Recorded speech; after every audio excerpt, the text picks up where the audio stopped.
Sa kalagitnaan ng gabi, sa headquarters ng 3rd Division, habang abala si Vice Captain Hoshina sa pagre-research tungkol sa mga malataong katangian ni Kaiju No. 8 at Kaiju No. 9, si Kafka naman ay nasa rooftop ng gusali, at iniisip na kailangan niyang matugunan ang mataas na expectation sa kanya ng Vice Captain.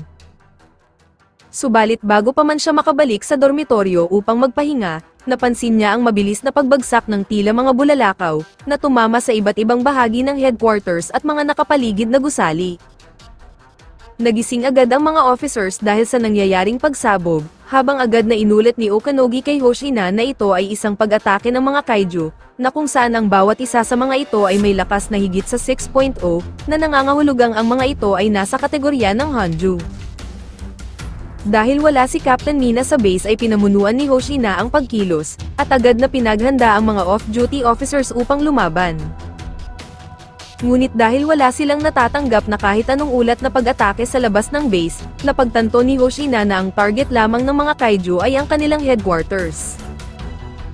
Samantala, nang napansin ni Kafka na ang mga ito ay isang uri ng wyvern type na kaiju, napagtanto niya ang isang bagay at agad na tinawagan si Hoshina. Sinabi niya sa Vice Captain na ang mga ganitong uri ng mga kaiju ay hindi umaatake ng sama-sama at palagi lamang solo flight, kaya nangangahulugan na mayroon isang makapangyarihang nilalang ang pumipilit sa mga itong umatake. Kinumpirma ni Hoshina ang teoryang ito, nang lumapit sa kanila ang isang panibagong siga na humanoid na kaiju, na hinahanap ang pinakamalakas na tao sa lugar. Nang kumpirmahin ni Hoshina na siya nga ang pinakamalakas dahil wala ang kanilang kapitan, binalaan siya ni Okanogi na ang kanyang kaharap ay may lakas na level 8.3, na nangangahulugan na isa itong Daikaiju. Kaya agad itong gumawa ng ilang biglaang pag-atake sa kanyang kalaban, subalit masyadong mabilis si Hoshina para sa kanyang mga atake. Natuwa ang halimaw sa ginawa ni Hoshina, kaya naglabas ito ng isang sigaw na umalingaw-ngaw sa buong paligid, habang sumagot naman ang mga wyvern type na kaiju. Pagkatapos ay muling sumugod ang Daikaiju na kung saan sa isang suntok ay paniguradong patay ang kalaban, kaya sinubukan makipagsabayan rito ni Hoshina, ngunit napagtanto niyang masyadong matigas ang balat nito na parang naka-vanguard. Samantala, habang nahihirapan naman ang ibang officers na talunin ang mga Hanjo dahil walang epekto ang kanilang mga pag-atake, biglang nagsalita si Kafka sa radyo at sinabing ang likuran na armor ng halimaw ay mas mahina, kaya doon nila ito atakihin. Kaya agad na kumilos si Ikaruga at iniutos sa mga officers na gawin ang sinabi ni Kafka, kung saan agad namang nanguna rito sina Aoi at Haruichi. Habang si Aoi ang magsisilbing pain sa Hanjo, si Haruichi naman ang pupunta sa likod ng halimaw upang patayin ito. Subalit sa hindi inaasahan ay bigla naman lumitaw ang isa pang kaiju at umatake, na kung saan ipinagtaka nila dahil mukhang marunong daw gumamit ang mga halimaw ng teamwork. Gayunpaman, biglang pumasok si Kikero sa battlefield na parang si Sonic, at pagkatapos ay winasak niya ang matigas na armor ng halimaw, gamit ang kanyang pinakabagong prototype na palakol. Ipinakita sa isang nakaraan na kinausap ni Mina at Hoshino si Kikero, na kung saan dahil siya ang pangatlong pinakamalakas na officer sa 3rd Division ay binigyan siya ng mga ito ng isang prototype na sandata, na tatapos sa mga kaiju. Sinabi ni Kikero na hindi bagay sa kanyang kagandahan ang kanyang bagong sandata, ngunit kinilala niya itong isang kahanga-hanga, dahil sa mga katangiang taglay nito. Dahil habang hindi lamang ito isang ordinaryong palakol, may kakayahan itong maglabas ng shockwave mula sa likod upang makagawa ng mas malakas na atake, at isang frontal shockwave para naman sa isang malakas na impact.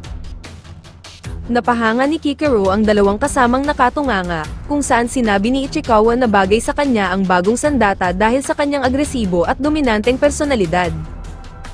Kaya nang may isa pang kaiju na paparating, binaril ito ni Ichikawa gamit ang kanyang mga freezing bullets at nagdagasa ang nanigas na flying kaiju. Muli itong binaril ni Ichikawa upang hindi makagalaw ang kaiju, kaya nagbigay pagkakataon nito para kay Kikero upang tuluyang patayin ang halimaw. Dahil napahanga ni Ichikawa si Kikero ay nagpasya itong sila ay magtulungan upang sugpuin ang iba pang kaiju, habang ganoon din ang gagawin nila Aoi at Haruichi. Samantala, dahil sa balitang kontrolado na ni Kikero ang laban sa mga wyvern type na kaiju, sinabi ni Hoshina na makakapag-concentrate na siya sa kanyang sariling laban. Dinala ni Hoshina ang Daikaiju sa training ground upang walang mapahamak na officers, ngunit bigla na lamang itong nawala at napunta sa kanyang likuran. Sinabi ng halimaw na hindi na siya makapaghintay na kainin si Hoshina para lalo pa siyang lumakas, bago ito nagpakawala ng isang malakas na suntok sa Vice Captain. Kaya habang mangiyak-ngiyak si Okanogi, muling pinuri ng Daikaiju ang Vice Captain dahil nagawa din itong putulin ang kanyang braso. Muling tumayo si Hoshina at sinabing oras na para magseryoso sa laban, at itinaas ng 72% ang kanyang combat power. Samantala, habang ngayon pa lamang nakarating si Kafka sa labanan, nakita niya si Minase na susunugin na sana ng Hanjo. Buti na lang ay ginawa niyang Kaijo ang kanyang mga paa at nagawa niyang umabot sa tamang oras at mailigtas ito. Kaya habang hindi makapaniwala si Minase sa ginawa ni Kafka, wala silang malay na susunugin na sila ng Hanjo. Buti na lang ay niligtas sila ni Kikero at sinabihan na ituon nila ang kanilang mga sarili sa paglikas sa mga sugatan. Dumating din doon si Ichikawa at sinabihan si Kafka na kailangan niyang mag-ingat at magtiwala lamang sa kanyang mga kasama, bago ito magpatuloy upang tumulong sa iba pang mga defense force. Kaya habang namamangha ang dalawa sa kanilang mga kasama, biglang iniulat ni Okanogi na dumating na ang mga reinforcement mula sa iba pang mga platon upang tumulong, habang ang iba naman ay nagawa ng matalo ang ilang mga kaiju at massacred ang ilang lugar. Dahil doon ay natuwa ang dalawa at nagpa siya ng tulungan ng mga sugatan, habang sa isip ni Kafka ay bilib siya sa buong 3rd Division dahil ang lahat ay nagtutulungan at nagkakaisa. Sa kabilang eksena, determinadong talunin ni Hoshina ang Daikaiju, na kung saan sa pagkakataong ito ay ang Vice Captain na ang gumawa ng pag-atake. Naiintindihan ng halimaw na target ni Hoshina ang mga puwang sa kanyang exoskeleton, subalit hindi ito uubra kung parehong mga atake lamang ang kanyang gagamitin. Hanggang sa gamitin ni Hoshina ang kanyang mga blade style technique, na kung saan winasak nito ang armor ng halimaw at naslice pa ang leeg nito. Subalit habang nakalaylay ang ulo ng halimaw ay mabilis din lamang na nag-regenerate ang mga sugat nito, bago ito muling umatake. Kaya habang nasisiyahan ng halimaw dahil nakahanap na siya ng katapat, bigla naman umatake si Hoshina at ginawang pata-chop ang braso nito. Nang ma-expose na ang core ng halimaw, hindi na ito pinatagal ni Hoshina at ginamit na niya ang kanyang pamatay na 8-fold slasher. Ang lahat ng nasa control center ay nagdiwang sa tila pagkapanalo ni Hoshina, ngunit si Kafka ay biglang nakaramdam ng kakaiba sa kalaban na Daikaiju. Dahil ang halimaw ay nagsimulang lumobo na parang mga kulugo na kasing taas ng mga gusali, at pagkatapos ay lumabas rito ang napakainit na singaw mula sa katawan. Kaya habang nababahala rito si Hoshina, na-detect ni Okanogi ang isang level 9.0 na lakas, mula sa mas malaking bersyon ng Daikaiju na umatungal sa buong training area. Agad na tumungo si Kafka sa kinaroroonan ni Hoshina, kung saan ito naman ay sinimulan ng kalabanin ang bagong anyo ng halimaw, ngunit dahil sa napakalaking sukat nito ay hindi siya makapagbigay ng seryosong pinsala. Sa kasamaang palad, biglang bumigay na din ang katawan ni Hoshina dahil naabot na niya ang kanyang operational limit, habang sinabayan pa ito ng mga flying kaiju na ginagawang missile ang kanilang mga sarili. Ngunit hindi sumuko si Hoshina at sinubukan niyang umakyat sa isang gusali upang atakihin ang core nito sa likuran, subalit biglang nagkaroon ito ng mga mata sa likod at nagawa siya nitong maitapon sa mga gusali. Kasabay ng pagkawala ng malay ni Hoshina ang pagkatakot naman ng lahat ng tao sa control center, habang ito rin ang nagbigay daan upang maalala niya ang pag-uusap nila noon ng kanyang ama. Sinabi nito na maituturing isang prodigy si Hoshina sa panahon ng mga espada, subalit dahil mas epektibo na ang mga baril sa panahon ngayon, ay kailangan na niyang itigil ang kanyang pangarap na sumali sa defense force. Kaya habang patuloy na nag-aalala si Okanogi kay Hoshina, ay sinabi niya na buhay pa naman siya kasama ang kanyang trademark na ngiti. Muli siyang bumangon habang iniisip kung ano ang kanyang magiging sunod na plano, at pagkatapos ay inalam niya mula kay Okanogi ang kalagayan ng buong laban. Kaya matapos niyang malaman na maayos ang trabaho ng buong 3rd Division, ay nagpatuloy pa rin siya sa paglaban ngunit ang kanyang atake ay wala ng epekto sa mabilis na regeneration ng halimaw. Nang muli siyang atakihin ng mga sumasabog na kaiju, ito ay nagpaalala sa kanya noong hinihimok din siya ng isang opisyales na sumuko na lamang, dahil hindi epektibo ang kanyang pamamaraan laban sa malalaking kaiju. Ngunit kabaliktaran naman ito noong nakilala niya si Mina, dahil agad siyang inimbitahan nito sa kanyang grupo. Sinabi ni Mina na hindi nila pwedeng balewalain ang lakas ng maliliit na kaiju, kaya hiniling niya kay Hoshina na linisin ang daan para sa kanya habang lumalaban siya sa malalaking kalaban. Kaya bilang ganti sa pagtanggap sa kanya, determinadong protektahan ni Hoshina ang kanilang base na iniwan sa kanyang pangangalaga ni Mina. Ngunit sa kasamaang palad, nahuli siya ng malaking kamay ng Daikaiju at handa ng kainin, habang napasigaw na lamang ang bagong dating na si Kafka para sa kanilang bise-kapitan. Kaya kahit sa kabila ng babala ni Ichikawa kay Kafka, ay nagpasya pa rin siyang iligtas ang kanilang vice-captain. Ngunit bago pa man siya makapag-transform ay bigla nilang narinig ang boses ni Mina sa radyo, kung saan agad nitong pinasabog ang kamay ng halimaw at nagawang makawala ni Hoshina. Kaya matapos makakuha ng kumpirmasyon ni Mina mula kay Okanogi, muli siyang nagpaputok at tinamaan ang kanang braso ng halimaw. Subalit dahil mabilis lamang nagre-regenerate ang mga sugat ng Daikaiju, sinabi ni Okanogi ang kinaroroonan ng core ng halimaw at mabilis na tumakbo si Mina upang makahanap ng mas magandang posisyon. Sinubukan naman ni Hoshina na atakihin ang mga paa ng halimaw upang hindi ito gaanong makagalaw, subalit wala pa rin itong epekto at mabilis lamang ding nag-regenerate. Sinubukan din ni Kikero na atakihin ang halimaw ngunit lumalabas na hindi pa sapat ang kanyang lakas upang mapinsala ito, subalit doon ay nakakuha naman ng ideya si Hoshina. Kaya agad siyang tumakbo habang sinabi kay Kikero na atakihin nito ang bahagi na kanyang bubuksan gamit ang kanyang malaking palakol, na kung saan naging epektibo naman ito sa malaking halimaw. Kaya kahit naabot na rin ni Kikero ang operational limit ng kanyang combat armor, doon naman nagawang makapagpaputok ni Mina ng direkta, at nagawa niyang ma-expose ang core ng Daikaiju. Doon ay dumating na rin ang mga natitirang bahagi ng 3rd Division at sinimulan nilang suportahan si Mina sa anumang paraan na kanilang magagawa, tulad na lamang ni Kafka na paltik lamang ang gamit. Kaya sa pinagsama-samang pagsisikap ng buong division, ibinuhos na rin ni Hoshina ang kanyang natitirang lakas at inatake ng paulit-ulit ang halimaw, hanggang sa makorner siya nito at balaking kainin. Ngunit sa sandaling iyon, nagawa ng makakuha ng magandang posisyon ni Mina at mabilis na itinaas ang kanyang combat power, bago niya pinakawala ng isang malakas na atake, na ikinasabog ng katawan ng halimaw. Nang ideklara ni Okanogi na natalo na ang Daikaiju, nagsimula ng magpahinga at mag-recover ang buong 3rd Division. Umiiyak naman si Kafka na tulo pa ang sipon dahil proud daw siya na naging bahagi siya ng Defense Force, habang nangangarap na mapapabilang din siya balang araw sa mga malalakas.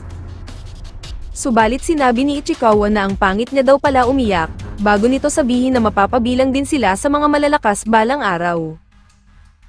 Ngunit habang nag-uusap ang lahat, nakarinig sila ng isang kakaibang tunog sa itaas, na nanggagaling pala sa isang napakalaking kumpol ng mga lumilipad na kaiju at tila naging isa itong napakalaking bomba, na maihahalin tulad ang lakas sa isang nuclear explosion. Habang hindi nila pwede itong barilin dahil maaari itong sumabog, biglang nagsalita ang ulo ng Daikaiju at sinabi kay Hoshina na mukhang tabla lamang ang kanilang laban. Kaya habang ang pagtakas ay malabo na rin silang mailigtas, biglang tumakbo si Kafka ng may kakaibang bilis patungo sa bomba, na kung saan ikinagulat ito ni Hoshina dahil hindi ito magagawa ng isang taong may 1% lamang na combat power. Walang pag-aatubiling nag-transform si Kafka at ipinakita niya ang kanyang sarili bilang Kaiju number 8, na kung saan ikinagulat ito ng lahat ng nakakita sa 3rd Division. Alam ni Hoshina mula pa noong una na may kakaiba kay Kafka, ngunit ayaw niya itong aminin dahil talagang suportado niya ang bida. Subalit ngayon ay napatunayan niya na tama ang kanyang hinala, na isa nga ito sa mga kaiju. Tahimik na humingi ng paumanhin si Kafka sa lahat ng kanyang mga kasama dahil sa ginawa niyang panlilinlang sa kanila, habang nagsimula na siyang mag-ipon ng enerhiya upang iligtas ang lahat. Kaya habang patuloy pa rin siyang pinipigilan ni Ichikawa, biglang lumipad si Kafka sa ere at sumugod sa bomba, habang sinuntok niya ito ng kanyang buong lakas patungo sa kalawakan. Matapos itong itulak ni Kafka ay mabilis siyang bumulusok pabalik sa lupa, habang sa ilang sandali lamang ay sumabog na rin ang bomba sa ere, na malubhang napinsala pa rin ang base ng 3rd Division. Ngunit ginawang shield ni Kafka ang kanyang sarili upang masiguro pa rin niyang ligtas ang lahat ng kanyang mga kasama. Nang matapos ang malakas na pagsabog, tahimik lamang na nakatayo si Kafka, habang unti-unti na ring bumibigay ang kanyang katawan. Subalit nilapitan siya ni Mina at tinutukan ng baril, habang tinawag siyang Kaiju number 8. Sinabi ni Mina na kailangan nila siyang hulihin, habang malungkot namang tumingin sa kanya si Kafka. Nagpulong ang mga matataas na miyembro ng Defense Force upang talakayin ang issue patungkol kay Kafka bilang Kaiju number 8. Habang tinatalakay ng mga opisyales ang mga opsyon tulad ng pagbitay o paggamit kay Kafka bilang living weapon, sinabi ni Director General Isao Shinomiya na dalhin nila roon si Kafka. Kaya mabilis na tumungo si Deputy Director Keiji Itami sa base ng 3rd Division, upang tignan ang kasalukuyang nakakulong na si Kafka. Habang iniisip ni Kafka kung ano ang mangyayari sa kanya ngayon, napabuntong hininga na lamang siya ng maisip, na baka tapos na ang kanyang pangarap na lumaban sa tabi ni Mina. Sa sandaling iyon, bigla itong pumasok kasama si Hoshina, na kung saan sinubukan humingi ng paumanhin ni Kafka sa kanila, ngunit pareho siyang tinanggihan ng mga ito. Habang oras na para dalhin si Kafka sa main headquarters ng Defense Force, iniisip ni Kafka na marahil galit sila sa kanya, dahil sa pagtatago ng isang malaking lihim. Sa labas ay naroon ang ilang miyembro ng 3rd Division na naghihintay sa kanya, kasama ang kanyang mga kaibigan. Habang hindi siya makatingin kay Ichikawa, iniisip ni Kafka na marahil galit ang kanyang kaibigan, dahil malaki ang ginawang sakripisyo nito para sa kanya. Ngunit habang papasok siya sa sasakyan, lumabas si Ichikawa sa pormasyon at sinabi kay Kafka na may tiwala siyang babalik ito sa kanila. Sa loob ng sasakyan ay sinabi ni Mina na wala ng kamera roon, kaya maaari na silang mag-usap. Inamin ni Mina na nagulat siya nang makitang isang kaiju pala si Kafka, ngunit ang hindi magdalawang isip na iligtas ang lahat, ay iyon ang Kafka na dati na niyang kilala. Sinabi rin ni Mina na nangangalap siya ng mga testimonya at footage ng kanyang mga nagawa bilang isang officer, upang iligtas siya at patunayan na isa siyang tao. Dahil walang sino man sa 3rd Division ang tumitingin sa kanya, bilang isang kalaban. Habang binabasa ni Mina ang protocol ng Defense Force, pinutol ito ni Kafka upang itanong kung maaari pa rin ba siyang lumaban sa tabi niya balang araw. Sinagot siya ni Mina na palagi siyang maghihintay para sa kanya, na naging dahilan upang magsimulang umiyak si Kafka. Sa pag-alis ng convoy, ang buong 3rd Division ay sumaludo sa pangunguna ni Vice Captain Hoshina. Sinabi ni Itami na hindi dapat sila sumasaludo sa isang kaiju, kung saan nagdahilan na lamang si Hoshina na para ito sa kanilang kapitan. Dinala si Kafka sa main headquarters ng Defense Force, kung saan doon ay ikinulong siya sa ilalim ng maximum security. Dahil sa pagkawala ni Kafka, bakas ang kalungkutan sa mga mukha ng mga bagong recruit, lalo na si Ichikawa. Doon ay napag-usapan nila kung gaano kabait ang bida at kung paano nito niligtas ang kanilang mga buhay. Ngunit sinabi ni Aoi na hindi sa kanila nakasalalay ang desisyon kung ano ang mangyayari kay Kafka, habang sinundan naman ito ni Haruichi na kung kumalat sa publiko na may tao palang naging isang kaiju, ay baka magkaroon ng malawakang takot at kawalan ng tiwala sa isa't isa. Samantala, habang hawak na ni Mina at Okanogi ang mga ebidensyang susuporta upang maibalik nila ang bida, nilapitan naman ni Ikaruga si Hoshina, at tinanong kung anong mangyayari kay Kafka. Sinabi ni Hoshina na kailangan niyang bumalik si Kafka, dahil nais niya ng isang rematch at gamitin nito ang kanyang buong lakas. Sa ibang eksena, nakipagkita si Kikeru sa kanyang amang si Director Isao Shinomiya, upang humiling na huwag patayin si Kafka. Ngunit pinagalitan lamang siya ng kanyang daddy, habang ipinakita nito sa kanya ang isang x-ray ng dibdib ni Kafka, na nagpapakitang napalitan na ng Kaiju Core ang kanyang puso. Iginiit ni Isao na hindi isang tao si Kafka kundi isang Kaiju, tulad ng pumatay sa kanyang asawa at sa ina ni Kikeru. Gayunpaman, bago tuluyang umalis si Kikeru, sinabi niya sa kanyang ama na naniniwala pa rin siya kay Kafka.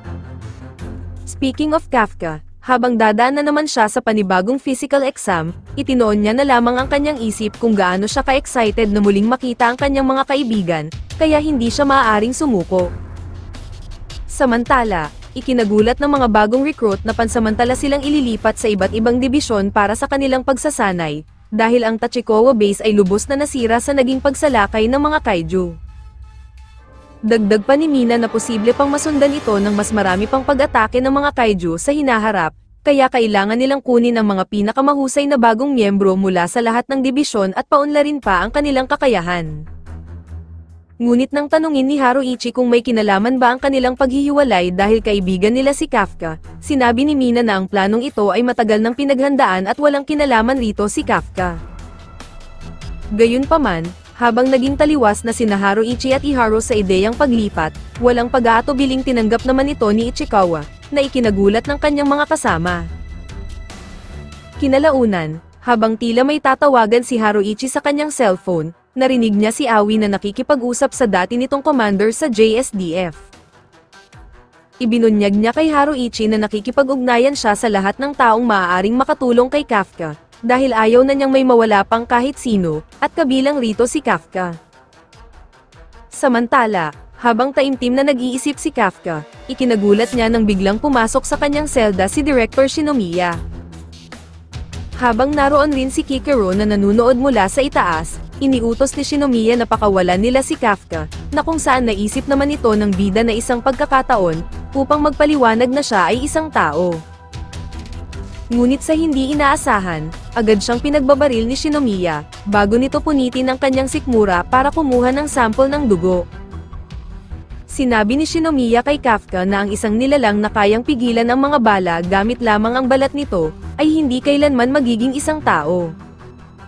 Subalit nang igiit pa rin ni Kafka na siya ay isang tao, ito ang nagudyok sa general na ilabas at gamitin ang kanyang sandata na ginawa mula sa katawan ng Kaiju No. 2, upang tapusin at patayin na ang bida.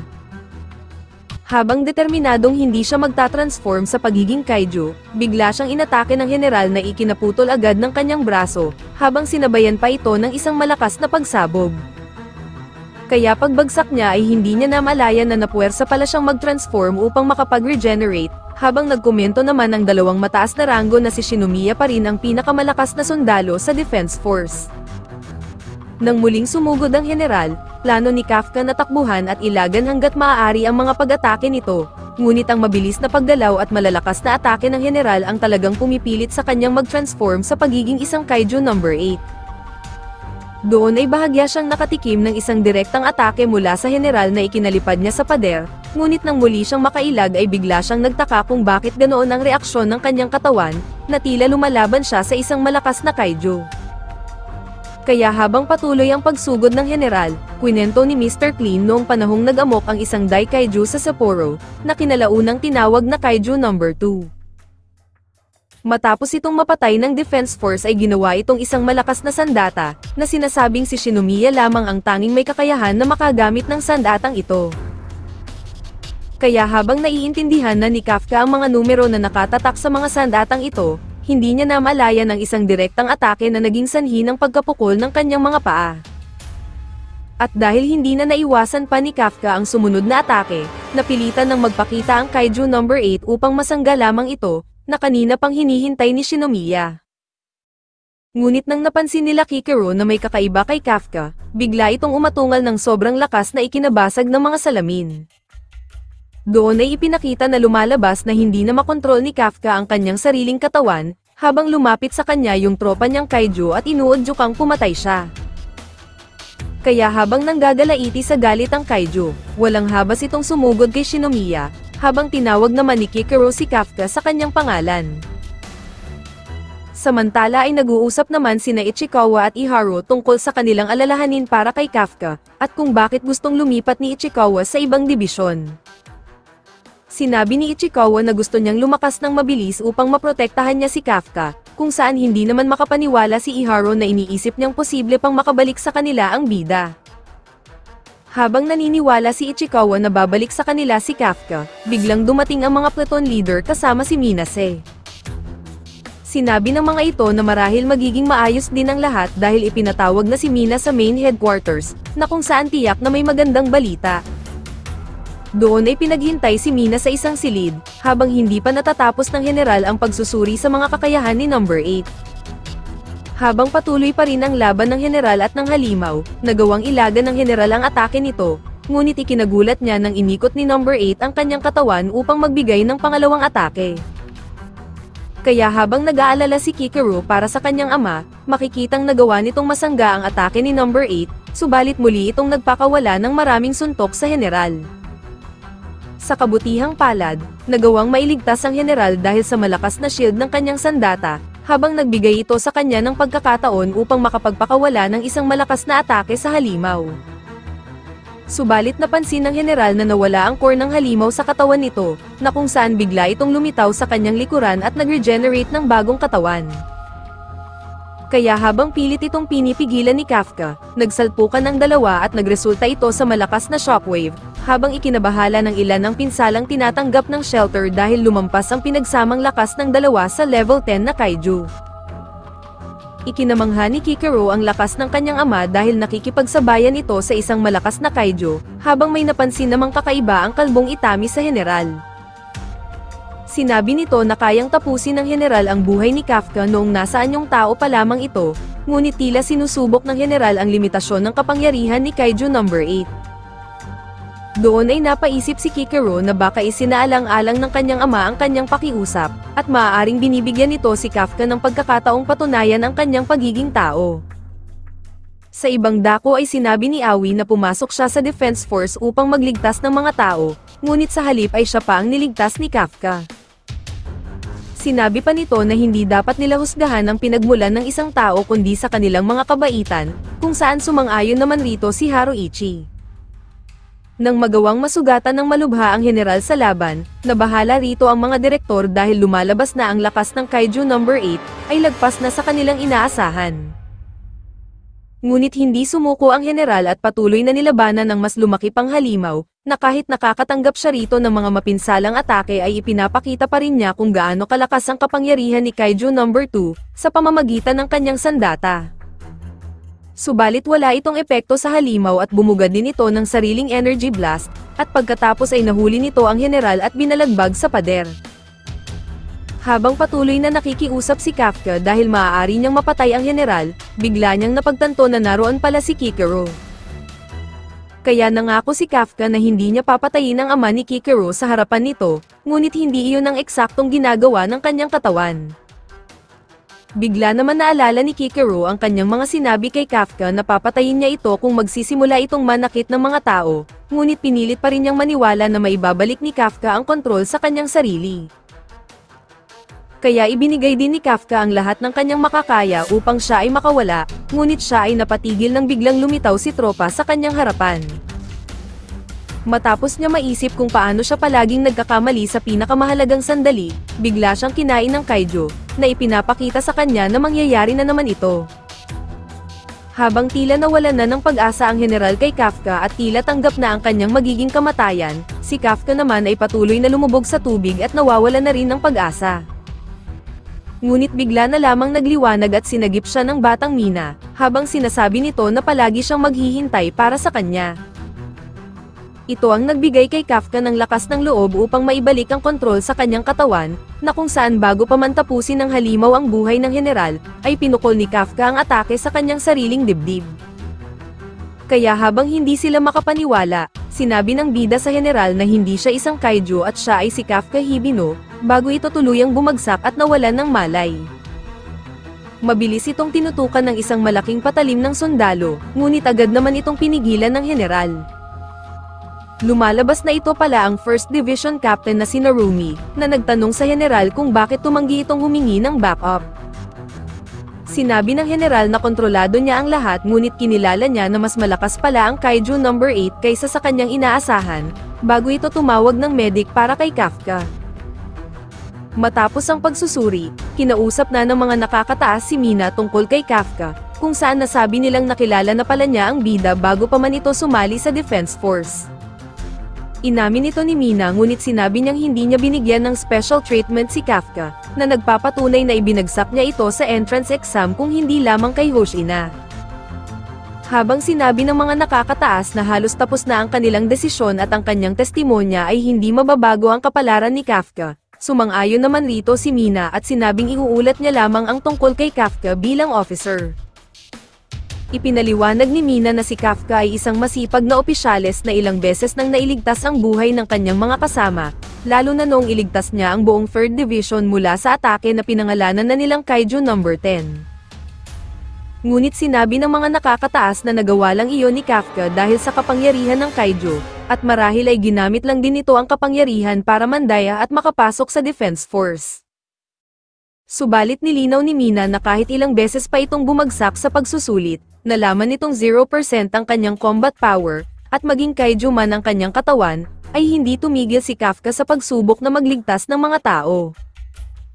Kaya habang sinasabi ni Mina na kilala niya si Kafka na may malasakit sa iba, ito ang nagpaalala sa kanya noong umiiyak siya habang si Kafka ang dumadamay at nagpapalakas ng kanyang loob.